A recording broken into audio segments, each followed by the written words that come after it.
नमस्कार दोस्तों। यह वीडियो मैथ 2 के एक्टिविटी 2 के लेक्चर 2.2 और एक्टिविटी 2.2 के बारे में है। इसमें हम लेक्चर 2.2 की समरी इजी शब्दों में समझेंगे और साथ ही साथ एक्टिविटी 2.2 को भी सॉल्व करेंगे। लेक्चर 2.2 जो है वो क्रैमर्स रूल के बारे में है। आइए जानते हैं क्रैमर्स रूल क्या होता है।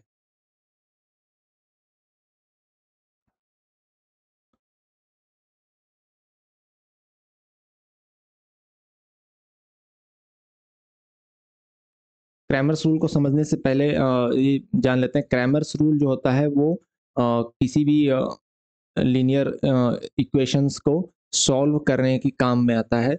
सॉल्व करने का मतलब कि हम उसके जो अननोन है, जो x1 x2 या ए बी सी जो वेरिएबल्स होंगे उसको जानने के लिए काम में आता है। और ये तभी काम करेगा जब number of unknown and number of equation बराबर हो।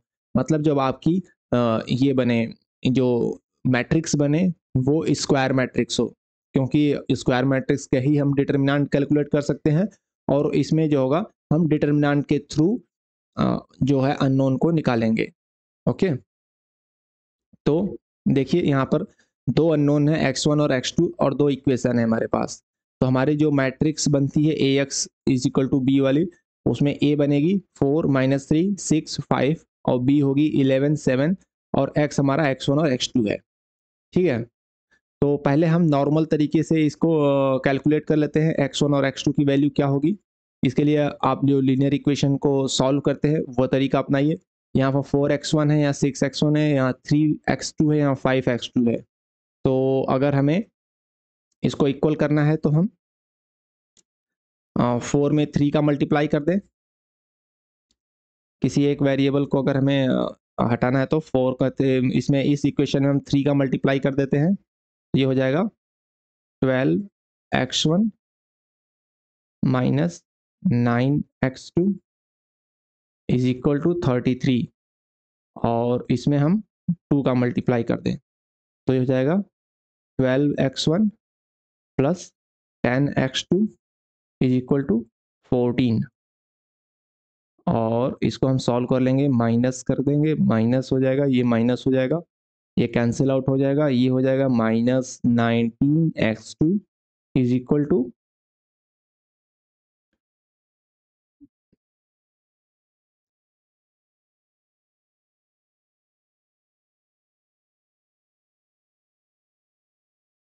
तो x2 की वैल्यू जो आ रही है, कुछ गलत हो गया, ये हमने ऐड कर दिया, माइनस करेंगे 19। तो x2 की जो वैल्यू आएगी ये आ रही है -1। तो -1 को जब हम पुट करेंगे तो हम x1 की वैल्यू निकाल लेंगे, ये आएगी 2। तो अब आइए देखते हैं क्रैमर्स रूल से इसको कैसे सॉल्व किया जा सकता है। हम्म क्रैमर्स रूल में क्या स्टेप्स होता है कि हमारी जो मैट्रिक्स थी, ए मैट्रिक्स ये थी और हमारी जो बी मैट्रिक्स थी 11 और 7। तो हम दो मैट्रिक्स बनाएंगे, ए एक्स वन और ए एक्स टू।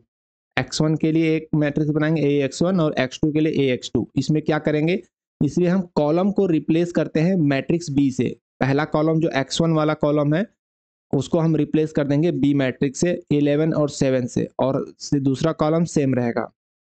और जो ए एक्स टू मैट्रिक्स बनेगा उसमें जो दूसरा कॉलम होगा उसको हम बी से रिप्लेस करेंगे। पहला कॉलम सेम रहेगा 4 6 और -3 5 को रिप्लेस कर देंगे 11/7 से। तो हमें दो अलग अलग मैट्रिक्स मिल गई, ए एक्स वन और ए एक्स टू।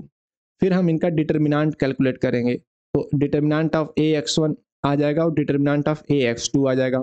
और डिटर्मिनांट ऑफ ए भी कैलकुलेट करेंगे, वो क्या आएगा, 5 × 20 एंड प्लस 6 × 18, ये आ जाएगा 38। तो डिटर्मिनेंट ऑफ ए आ गया 38, determinant of X one A X one आ गया, determinant of A X two आ गया। तो अब देखिए इससे हम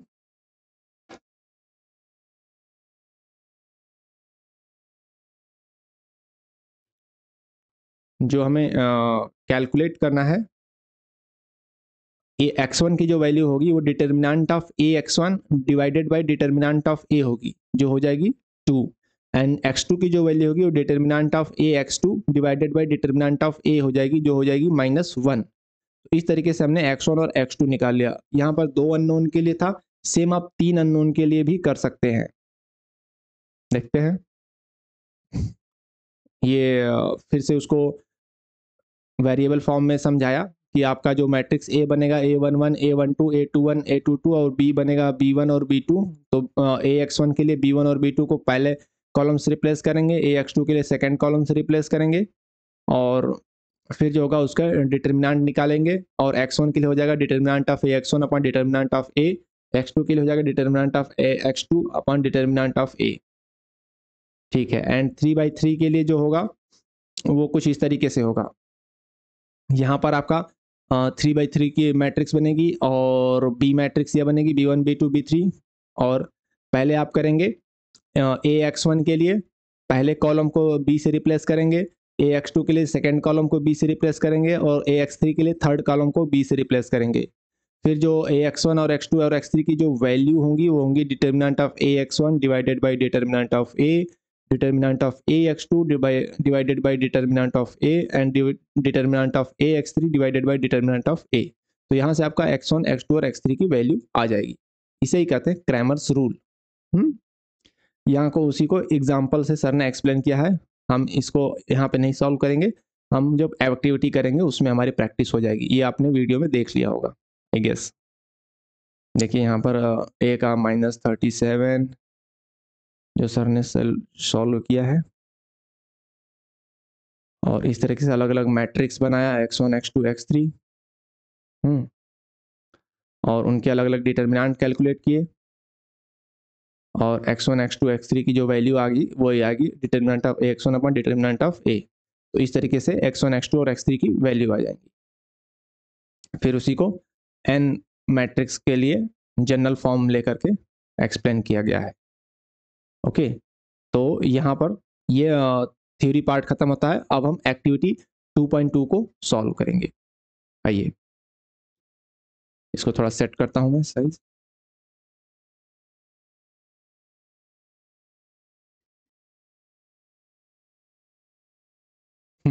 तो पहला क्वेश्चन कह रहा है consider a system of linear equation as follow. यहाँ पर देख रहे हैं हम 3 इक्वेशंस का सिस्टम है, और इसमें जो मैट्रिक्स बनेगी A बनेगी वो 3/3 की बनेगी, x1, x2, x3 होगा, B होगा B1, B2, B3।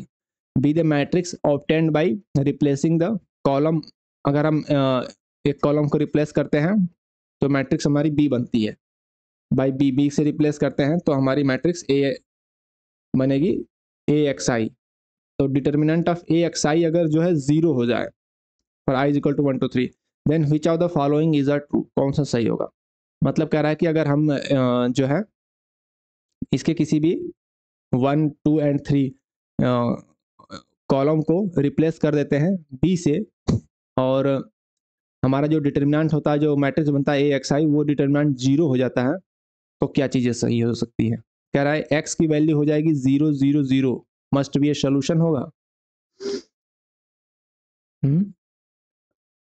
अगर हमारा सब डिटर्मिनेंट 0 हो जाता है तो x की वैल्यू 0, 0 एक सोल्यूशन होगा,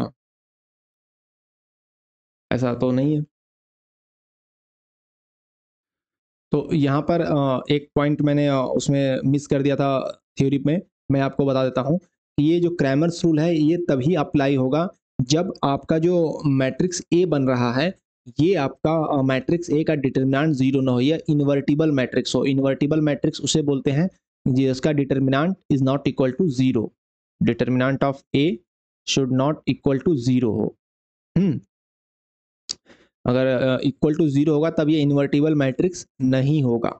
तो यहाँ पर अगर हमारा जो डिटर्मिनेंट xi जो होता है, xi is equal to determinant of AXI divided by determinant of A होता है।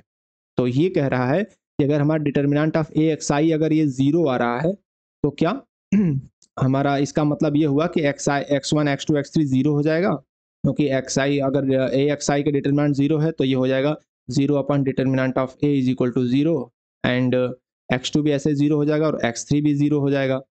तो इसका ये पूरी बात सच नहीं है। पहले हम ये इंश्योर हमें करना होगा कि कहीं मैट्रिक्स ए का ही डिटर्मिनेंट तो 0 नहीं आ रहा।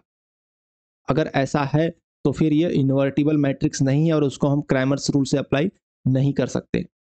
तो ये कैसे हो सकता है? सपोज दैट हमने यहाँ पर फर्स्ट रो को चेंज किया बी से, फर्स्ट कॉलम को सॉरी चेंज किया हमने बी से, लेकिन हमारा सेकेंड या थर्ड कॉलम ऑलरेडी 0 0 0 हो, या सेकेंड या थर्ड जो कॉलम्स हैं वो एक दूसरे के मल्टीपल्स हो, तो भी हमारा 0 हो जाएगा। तो ये बात इसमें नहीं लिखी है, इसलिए ये जो कह रहा है मस्ट बी ए सोल्यूशन, ये अधूरा सच है, तो ये पूरी तरह से सच नहीं है, इसलिए ऑप्शन गलत होता है। नेक्स्ट ऑप्शन जो कह रहा है कि x इज इक्वल टू 0 0 0 हो सकता है सोल्यूशन इफ अगर हमारा मैट्रिक्स ए है उसका डिटरमिनेंट 0 नहीं है तो। हाँ, इस कंडीशन में हो सकता है क्योंकि मैंने आपको बताया x1 जो होगा वो ए एक्स वन अपन मैट्रिक्स डिटरमिनेंट ऑफ ए होगा, तो ए एक्स आई जो है वो 0 हो रहा है डिटरमिनेंट, तो 0 अपन something is equal to 0, same way x2 is equal to 0 और same way x3 is equal to 0 हो जाएगा। तो इस केस में अगर डिटरमिनेंट ए का 0 नहीं है तो x की वैल्यू जो होगी वो 0 0 0 होती है। ओके, नेक्स्ट ऑप्शन है कि if determinant of A is equal to 0 then we can not conclude about the solution using Cramer's rule. ये सही है, ये थ्योरी का पार्ट था, मैंने यहाँ पर भी आपको बताया। अगेन ये चीज आती है कि अगर डिटरमिनेंट ऑफ ए अगर इज इक्वल टू 0 है तब हम क्रैमर्स रूल नहीं लगा सकते। फोर्थ ऑप्शन कह रहा है कि if determinant A is not equal to 0 then B is equal to 0 0 0। जी हाँ, अगर determinant of A is not equal to 0 है देन x की जो वैल्यू हो जाती है वो 0 0 0 यानी x1 0 x2 0 x3 0। और जब आप इक्वेशन में x1 0 लगाएंगे, x2 को 0 लगाएंगे और x3 0 लगाएंगे तो आपको b1 भी 0 मिलेगा, आपको b2 भी 0 मिलेगा और b3 भी 0 मिलेगा, तो हमारा b भी 0 0 0 आएगा। ठीक है, नेक्स्ट क्वेश्चन पे चलें।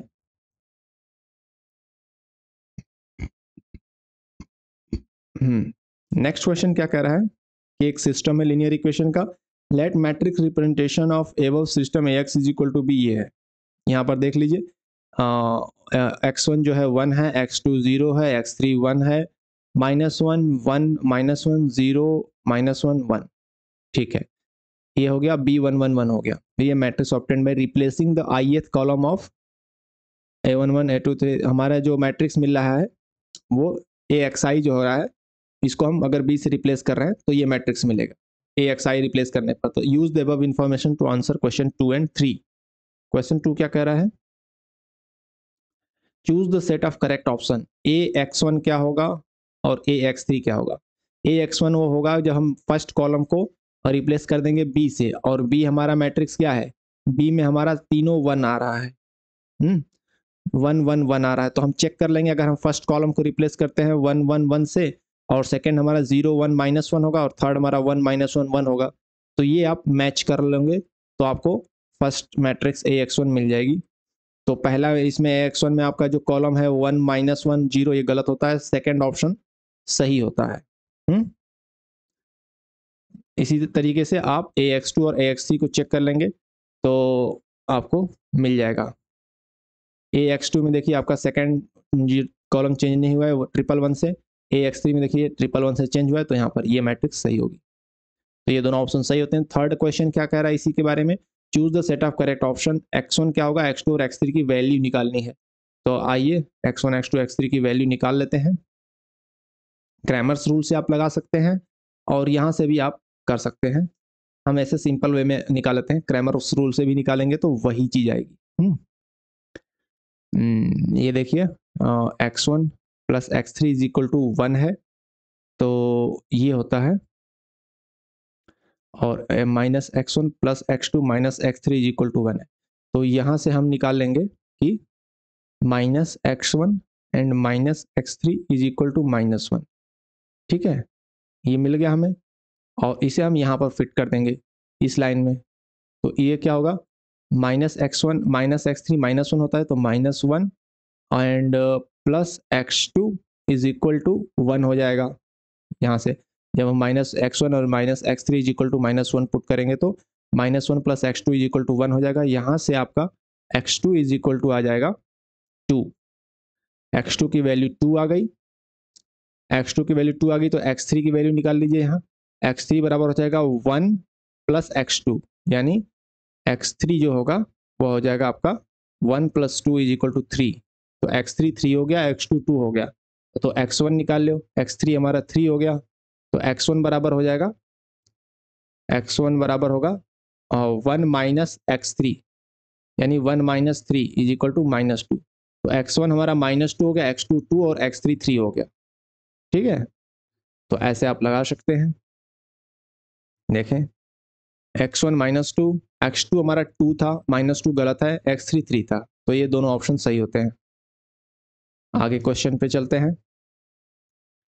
अगला क्वेश्चन कह रहा है कि consider the system of linear equation, A है, x है, b है, and the solution of x is partially known. Solution of x partially known ये है क्योंकि x1 है, यहाँ पे x3 है, x2 हमारा 0 है। ठीक है, x2 की वैल्यू दे रखी है 0। तो then what is the value of a square if a is not equal to 0 या √3 या -√3। इसमें से a की वैल्यू 0 या √3 या -√3 नहीं है, तो a की वैल्यू क्या होगी, ये पूछ रहा है। तो आइए सॉल्व करते हैं a के लिए। पहले इक्वेशन, पहला जो ये मैट्रिक्स है, इससे अगर हम इक्वेशन बनाएं, पहले जो हमारी रो है, तो क्या बनेगा, 1 इंटू x1 यानी कि x1 and plus a into 0 0 हो जाएगा, एंड 0 इंटू x3 0 हो जाएगा। तो x1 बराबर क्या आ जाएगा, x1 बराबर हमारा 1 आ गया। ठीक है, ये दोनों 0 हो जाएंगे, x1 बराबर 1 आ गया।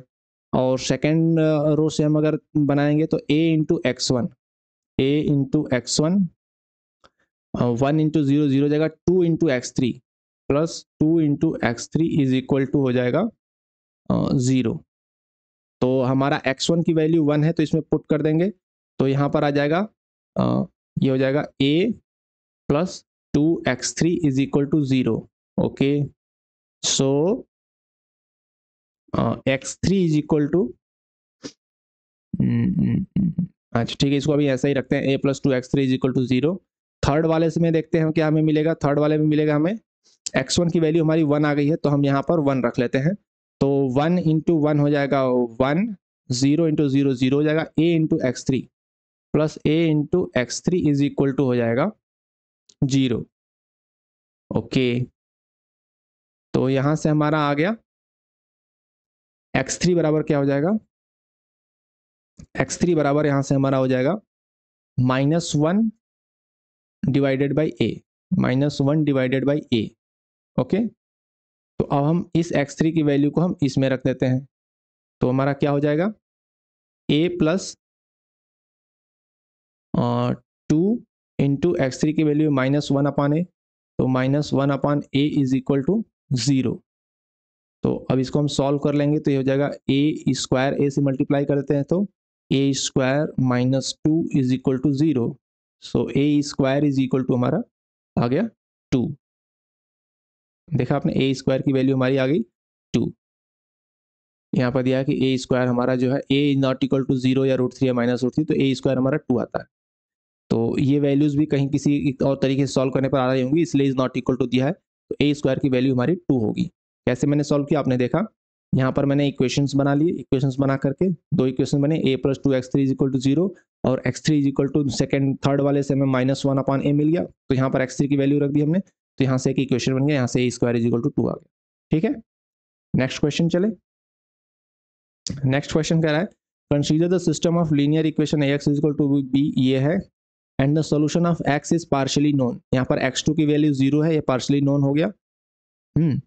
What is the value of 3a, 3a की वैल्यू पूछ रहा है। आइए देखते हैं, हम इक्वेशन बना लेते हैं। ये हमारी पहली रो है, इसको हम अगर करेंगे मल्टीप्लाई x के साथ, तो ये हो जाएगा x1 plus 0 is equal to 1, यानी हमारी x1 की वैल्यू आ गई 1। तो हम x1 के यहाँ पर 1 रख देते हैं, तो हमें और इजी हो जाएगा।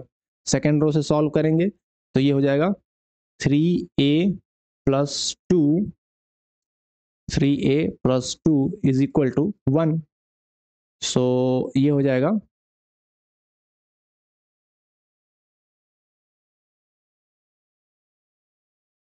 प्लस 2 इज इक्वल टू 1, तो हो जाएगा 3a is equal to 1 minus 2 is equal to -1। So a is equal to हो जाएगा -1/3। तो हमें पूछ रहा है 3a क्या होगा, तो 3a हो जाएगा 3 इंटू -1/3 यानी कि -1। 3a की वैल्यू हो जाएगी -1। तो यहाँ पर सारे क्वेश्चन खत्म होते हैं। मुझे आपको थैंक यू कहना पड़ेगा। जल्द ही नेक्स्ट वीडियो में मुलाकात होगी। अपना सपोर्ट बनाए रखें।